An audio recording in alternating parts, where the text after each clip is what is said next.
కడితే వచ్చేది 756 కోట్లు. ఇంకా ఎక్స్ట్రా నెంబర్స్ కడితే ఇంకో 100 కోట్లు, 850 కోట్లు దాటి ఒక్క పైసా కూడా లేదు ఆడ. దానికి 3000 కోట్లు ఏంటి?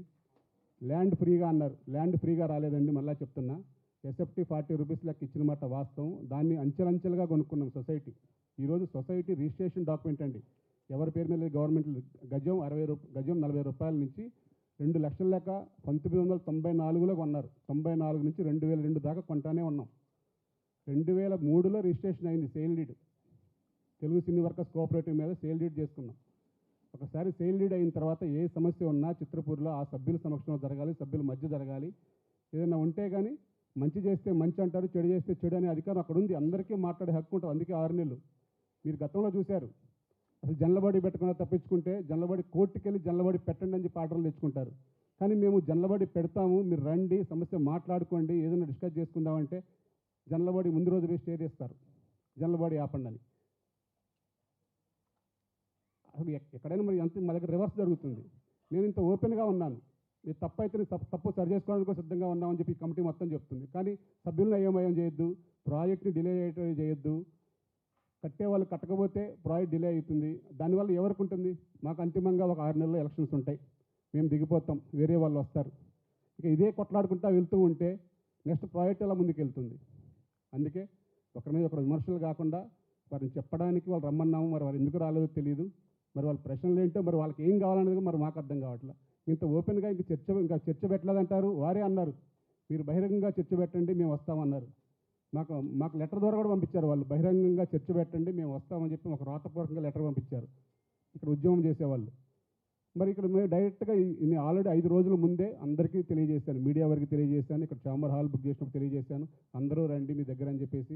నేను లైవ్ పెడుతున్నాను, మళ్ళీ దీంట్లో దాపరికం వద్దు. ఏదన్నా నేను ఏదన్నా తప్పు చేస్తుంటే బహిర్గతంగా అందరూ నేనే బ్యాడ్ అవుతా తప్ప ఎవరు బ్యాడ్ గారు. అందువల్ల మా కమిటీ బ్యాడ్ అవుతుంది కాబట్టి మీరు ఓపెన్గా రండి అని కూడా ఛాలెంజ్ చేశాం. ఛాలెంజ్ అని కాదు, సారీ, మళ్ళీ అప్పరం కూడా వెనక్కి తీసుకుంటున్నా. మనం సమస్య పరిష్కరించుకుందామని చెప్పాను. మరి ఎవరు ముందుకు వచ్చారో లేదో తెలియదు. వస్తే కనుక క్లారిటీగా క్లియర్గా అడిగితే కనుక అది ఇండివిజువల్ ఫ్లాట్ అండి. మొత్తం అసలు ఈ అవినీతి మీద కావాలి. ఆ ఫ్లాట్ గురించి అది కూడా చెప్తానండి. ఇండివిజువల్ ఫ్లాట్స్ది ఆల్రెడీ కేసులు పెట్టారు, ఆల్రెడీ కోర్టులో నడుస్తున్న విషయాలు నేను మాట్లాడడానికి లేదు. ఎందుకంటే ఇక్కడ చాలామంది నా మీద అన్నారు 15 కేసులు ఉన్నాయని. 15 కేసులు పెట్టారు. కేసుల్లో ఇవన్నీ కూడా ఎప్పటి నుంచో ఉన్న కేసులు. ఈరోజు అధ్యక్షులుగా ఉన్నాను కాబట్టి అది సొసైటీ ప్రెసిడెంట్గా నా మీద ఉన్నమాట వాస్తవం. వాటన్నిటిని కోర్టులో ఎంక్వైరీ జరిగింది. ఆల్రెడీ కోర్టులో ఛార్జ్ షీట్లు ఫైల్ చేశారు. వాటి మీద ఇప్పుడు నేను పేర్లు పెట్టి మాట్లాడడానికి నాకు లేదు. దాని వివరణ కూడా జడ్జిమెంట్ ఇచ్చే అధికారం నాకు లేదు. కాబట్టి కోర్టులో ఉన్న విషయాలు నేను ఏమీ మాట్లాడను. కోర్టు పరిధిలో లేకుండా ఉన్నాయి. ఏదైనా సరే సమాధానం బహిరంగంగా చెప్తాను. Thank you.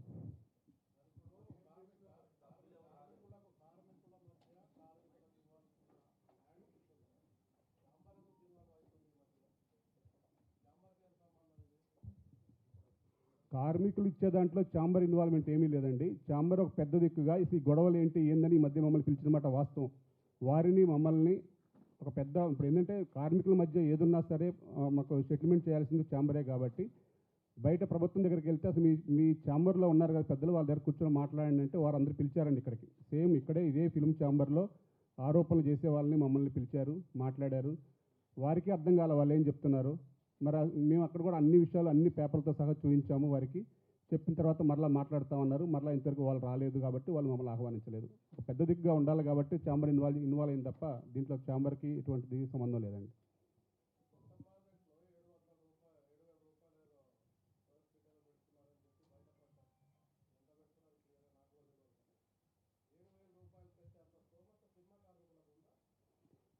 ఇది మంచి క్వశ్చన్, ఎందుకంటే అందరికీ కూడా కావాల్సింది. అసలు 6,999 రూపాయలు పెట్టినమాట వాస్తవం అండి. ఎందుకంటే దాని వివరణ కూడా మేము ఆల్రెడీ జనలబడిలో తీసుకోవడం జరిగిందండి. ఎందుకంటే చిత్రపురి కాలనీలో 2016లో ఐవీఆర్ సెల్ కంపెనీ మాకు ఐపీ పెట్టి వెళ్ళిపోయిందండి. అడ్వాన్సుల రూపంలో తీసుకొని సుమారు 100 కోట్ల రూపాయలు ఆ రోజు డెఫిసిట్ సొసైటీ. అడ్వాన్సుల రూపంలో వాళ్ళు వెళ్ళిపోయిన తర్వాత కాంట్రాక్టులు వచ్చారు, సబ్ కాంట్రాక్ట్స్ అని వచ్చారు. వారు కూడా ఒక 100 కోట్ల రూపాయలు మొత్తం అందరూ కూడా అడ్వాన్సుల రూపంలో తీసుకొని వెళ్ళిపోయారు. పని చేస్తాం కట్టండి అని. ఆ తర్వాత అదే ఇప్పుడు చాలామంది మీరు వినే ఉంటారు 51 ఎంక్వైరీలో 100 కోట్ల అవినీతి జరిగిందని మీకు అంతా క్వశ్చన్ వచ్చింది. తర్వాత ఇదే ఉద్యమకారులు అందరూ కలిసి గవర్నమెంట్ని సంప్రదిస్తే సొసైటీ మీద 2018లో ఎంక్వైరీ చేయడం జరిగింది, 51 ఎంక్వైరీ. ఇక అదే సొసైటీస్ యాక్ట్లో అదే పెద్ద ఎంక్వైరీ, సిబిఐ ఎంక్వైరీ లాగా. వారందరూ కూడా అందరూ కూడా చర్చ చేసి కాంట్రాక్టులను అందరినీ వివరణ కోరిన తర్వాత 2020లో నేను ప్రెసిడెంట్ అయింది 2020 డిసెంబర్ అండి. డిసెంబర్ నుంచి నేను ఏదైనా సమాధానం చెప్పగలను, కానీ డిసెంబర్ అంతకుముందు జరిగినవన్నీ కూడా ఇప్పుడు నా మీద అపవాదులు పడుతున్నాయి. ఎందుకంటే రన్నింగ్లో ఉన్నాను కాబట్టి, ఆ భారం నేను మోస్తున్నాను కాబట్టి. అప్పటికే సొసైటీ మేము 2020 డిసెంబర్ 10వ తేదీ మేము ప్రెసిడెంట్గా బాధ్యతలు చేపట్టిన నాటికే 135 కోట్ల లోటు బడ్జెట్ అండి సొసైటీ. అదీ కాక ఎస్బీఐ బ్యాంకు ఎన్పీలో ఉంది. మేము లోన్ కట్టలేక ఆక్షన్ వేశారు వాళ్ళు. అంటే మేము అప్పుడు కోవిడ్ టైంలో మేము ఇన్స్టాల్మెంట్లు కట్టలేక అంతా వాళ్ళు టైం ఇచ్చారు, కోవిడ్ టైం ఇచ్చారు. ఆ టైం ఇచ్చిన తర్వాత కూడా 21 డిసెంబర్ వరకు టైం ఇచ్చారు. ఆ లోపు కూడా కట్టలేకపోయాం. ఆన్లైన్ ఆక్షన్లు వేస్తేనే అప్పుడు ఇవన్నీ జరిగినాయండి. ఆ యొక్క లోటు బడ్జెట్ సుమారు ఈరోజు 160 కోట్ల రూపాయలండి సొసైటీ. ఎందుకంటే 2016లో ఉన్నప్పుడు ఐవీఆర్సీలో ఒక బ్యాక్లాగ్ అయిపోవడంతో, ఐపీ పెట్టడంతోనే వచ్చిన సమస్య ఇది. లేకపోతే ఆ రోజు ప్రాజెక్ట్ అయిపోయేది. అప్పుడే ప్రాజెక్ట్ అయిపోతే అసలు ఈరోజు ఈ సమస్యలు లేవండి. ఎందుకంటే ఆ తర్వాత ఐవీఆర్సీల మీద కొట్లాడాము. నేను వచ్చిన తర్వాత మేము ఈ కమిటీ వచ్చిన తర్వాత ఎన్సీఎల్టీకి వెళ్ళాము, కొట్లాడాము. ఐవీఆర్సీలు 46 crores ఇవ్వాలని ఎన్సీఎల్టీ ఒప్పుకుంది. మిగతా సబ్ కాంట్రాక్టుల దగ్గర కూడా జస్టిస్ నరసింహారెడ్డి గారి ద్వారా ఆర్బిట్రేషన్లో కొట్లాడుతూనే ఉన్నాం. ఒక కాంట్రాక్టర్ 36 కోట్లు ఇవ్వాల్సి ఉంటే 10 కోట్లు ఇవ్వాలని చెప్పి తేల్చారు. కానీ ఏదేమైనా 51 ఎంక్వైరీ మరలా ఇప్పుడు ఈ ఉద్యమాలు ఇవన్నీ చూసి మళ్ళా 51 ఎంక్వైరీ మళ్ళా జరగాలనే ఉద్దేశంతో కాంగ్రెస్ ప్రభుత్వం వచ్చిన తర్వాత ఫుల్ ఫ్లెడ్జ్డ్గా జరగాలని మరలా ఎంక్వైరీని రీఓపెన్ చేయడం జరిగింది. ఇప్పుడు ఎంక్వైరీ జరుగుతుందండి still now. Already enquiry within 2-3 monthsలో రిపోర్ట్ వస్తుంది. ఒకవేళ నిజంగా దాంట్లో కనుక అది కూడా 2000 నుంచి 2020 దాకా ఉన్న కమిటీ మొత్తం మీద వేశారండి ఎంక్వైరీ. ఆ రిపోర్ట్ ఆల్రెడీ 110 కోట్లు అని తేల్చారు. మేము దాన్ని కోర్టుకి వెళ్ళాం. మేము ఇవ్వలేదు, మేము తీసుకోలేదు, అడ్వాన్స్ రూపంలో కాంట్రాక్ట్కి ఇచ్చామే తప్ప ఇక్కడ మేనేజ్మెంట్ కమిటీ చేసిన తప్పేం లేదని మేము న్యాయస్థానానికి వెళ్తే మాకు స్టే ఇచ్చింది. ఆ తర్వాత మళ్ళీ గవర్నమెంట్ ఇప్పుడు వచ్చి మళ్ళీ ఎంక్వైరీ స్టార్ట్ చేసింది. ఇప్పుడు అది కనుక 2 months 3 monthsలో రిపోర్ట్ వస్తుంది. ఆ రిపోర్ట్లో కనుక నిజంగా తేలితే 2000 నుంచి 2020 దాకా ఉన్న కమిటీ సభ్యులు ఎవరైనా కట్టాల్సిందే. అది ఇంకా దాంట్లో ఏం ఉండదండి. అప్పుడు కనుక నిజంగా కనుక ఆ అమౌంట్ కనుక రికవరీ అయితే కనుక 100 కోట్లు రికవరీ అయితే ఇప్పుడు మేము 6,900 పెట్టాల్సిన అవసరం లేదండి. 5,000 రూపాయలకే ఇవ్వచ్చు. ఇప్పుడు ఎందుకంటే హైరేజ్ బిల్డింగ్ కాబట్టి 5,000 రూపాయలకి ఇచ్చి మేము సభ్యులందరి దగ్గర మేము మెప్పు పొందొచ్చు. అలా మెప్పు పొందుకుంటా వెళ్తే ఇప్పుడు ఈ 160 కోట్లు కాస్త ఎవ్రీ మంత్ ఇంట్రెస్ట్లు అన్నీ కలుపుకుంటే యాడ్ అవుతూనే ఉంటుంది తప్ప మైనస్ కాదండి. ఈ ప్రాబ్లం అందరికీ తెలుసు, వారికి కూడా తెలుసు. కానీ దాని గురించి మాట్లాడరు. అది ఎలా తీరుద్దాం చెప్పరు. దాంట్లో సింపుల్ లెక్కండి.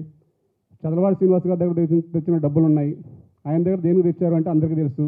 అది ఇక్కడ సర్వసభ్య సమావేశంలో ఆ రోజు బ్యాంక్ ఎన్పీ అయినప్పుడు అందరి దగ్గర తిరిగామండి. ఈ సినీ ప్రముఖుల దగ్గరికి అందరి దగ్గర తిరిగాం. బ్యాంకులు ఏ బ్యాంక్ ఇవ్వదు ఒకసారి ఎన్పీ అయిందంటే. అప్పుడు ఎవరు ఇవ్వకపోతే ఆన్లైన్ ఆక్షన్ వేస్తుంటే ఒక చదలవాడి శ్రీనివాస్ గారు మాత్రమే నేను ఉంటాను అని ఆ రోజు మనకి ఇవ్వడం జరిగింది. ఆ డబ్బులు కూడా ఇప్పుడు తీర్చలేకపోయాం. ఎందుకంటే ఒకటేసారి ఇప్పుడు అంత అమౌంట్ తీర్చాలి, మేము 3 నెలలు అని చెప్పి తీసుకుందామంటే 3 years అయింది, ఇప్పుడు తీర్చలేకపోయాం. ఎందుకంటే ఎప్పటికప్పుడే అప్పుడు కూడా మా ప్లాన్ ఏంటి, కొత్త ప్రాజెక్ట్ స్టార్ట్ చేస్తే ఇది చేయొచ్చు అని. అప్పుడు 3 years నుంచి పర్మిషన్ కోసం ట్రై చేస్తూనే ఉన్నాం. మీకు తెలిసి అక్కడ అది మొత్తం చెరువు పక్కన ఉంటుంది, చాలా అనీవెన్గా ఉంటుంది. తర్వాత రెవెన్యూ ఎన్ఓసి అని, ఇరిగేషన్ ఎన్ఓసి అని, తర్వాత మళ్ళీ ఇప్పుడు 1 yearలో స్టార్ట్ చేద్దామంటే హైడ్రా అన్నారు, హైడ్రా ఎన్ఓసి అని. దానివల్ల లేట్ అయింది. దానివల్లే ప్రాజెక్ట్ లేట్ అయింది. ఆ రోజు కనుక అయినట్టయితే ఇంకొక 30 crores ప్లస్లో ఉండేవాళ్ళం. ఇది కొంత 500 తగ్గియచ్చు. మేము ఎప్పుడైనా సరే ఉన్న కాంట్రాక్టర్ వాల్యూ, ఈ అప్పులు అన్నీ లెక్కేసుకొని ఇప్పుడు రికవరీ చేయకపోతే ఎప్పుడు రికవరీ చేయలేము. అంతేగాని పబ్లిక్ దగ్గర నుంచి సొసైటీని కాపాడాలి. కానీ ఏదో నా నిప్పు కోసం, మా కమిటీ నిప్పు కోసం 5,000 రూపాయలు పెట్టేసి ఇప్పుడు మేము అందరికీ తలా ఫ్లాట్ రిజిస్ట్రేషన్ చేసి వెళ్ళిపోతే మళ్ళీ సేమ్ 100 కోట్లు ఉంటుంది. ఆ 100 కోట్లు ఎవరి మీద వేయాలి? 4,000 మంది మీద వేయాలి. 4,000 మంది ఎందుకున్నారు? ఇప్పుడు అక్కడ లేరు ఎవరు. అందరూ ఫ్లాట్లు అలాట్మెంట్లు అయిపోయి, రిజిస్ట్రేషన్లు అయిపోయి అందరూ అమ్ముకొని వెళ్ళిపోయారు. ఇప్పుడు మళ్ళీ వారి మీద మనిషి 1,00,000 కట్టమంటే ఆ బాధ్యత ఎవరు చేస్తారు? ఇదంతా అయ్యేది కాదు. కాబట్టి ఇక్కడితో జీరో చేద్దామని పబ్లిక్ ఏమనుకున్నా సరే వివరంగా వాళ్ళకి వివరిద్దామని చెప్పేసి పబ్లిక్ మీన్స్ మా చిత్రపూర్ల సభ్యుల మధ్యలో క్లియర్గా క్లారిటీగా చర్చించుకొని చేశాం. ఏది ఇక్కడ కమిటీ వ్యక్తిగత నిర్ణయం ఉండదు, ఏది ఉండదు. ఒకవేళ ఏది ఉన్నా సరే మా దగ్గర ఇంకోటండి, క్యాష్ అనేది ఉండదండి. ఓన్లీ డీడీస్ కానీ ఆర్టీజీఎస్ తప్ప ఇటువంటి క్యాష్ ట్రాన్సాక్షన్లో ఉండవు.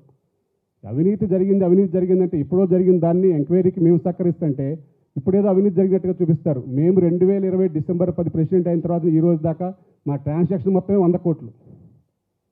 మరి మేము వచ్చిన తర్వాతే మరి 2 bedroom కంప్లీట్ చేసాము, డూప్లెక్స్ కంప్లీట్ చేసాము, రోడ్స్లో వర్క్లు స్టార్ట్ చేసాము, రోడ్లన్నీ వేసాము, లైట్లు వేసాము. ఈరోజు 4,213 మంది ఫ్యామిలీస్ క్లియర్గా క్లారిటీగా నివాసం ఉంటున్నారు అక్కడ.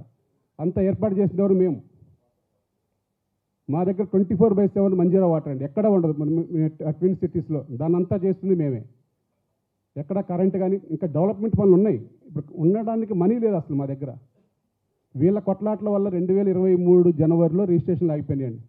అది కూడా ఎందుకో చెప్తాను. మేము 336 రిజిస్ట్రేషన్లు అక్రమంగా చేసామని చెప్పేసి ఒక అపవాదం ఉంది. మాట్లాడితే అదే మాట్లాడతారు, 336 రిజిస్ట్రేషన్ అక్రమంగా చేశారు అని. యాక్చువల్లీ డూప్లెక్స్ కానీ రోహౌస్ కానీ గతంలో ఎవరు రిజిస్ట్రేషన్ చేయలేదండి. మేము వచ్చిన తర్వాత డూప్లెక్స్ పర్మిషన్ తీసుకొచ్చి రోహౌస్ కూడా కంపల్సరీ 1530 ఎస్ఎఫ్టీకి రిజిస్ట్రేషన్ చేస్తామని చెప్పేసి పర్మిషన్ తీసుకొని మేము రిజిస్ట్రేషన్ స్టార్ట్ చేసాం. స్టార్ట్ చేసినప్పుడు దాంట్లో ఇప్పటి వరకు 2016 తర్వాత మళ్ళీ అలాట్మెంట్లు జరగలేదండి. 2016 నుంచి ఇప్పటి వరకు అలాట్మెంట్ జరగకపోతే మేము వచ్చిన తర్వాత 2022లో మొత్తం కూడా జనలవాడి పెట్టుకొని లిస్ట్ అంతా పెట్టుకొని డీసీఓకి అప్లై చేసి మేము రిజిస్ట్రేషన్ స్టార్ట్ చేసాం.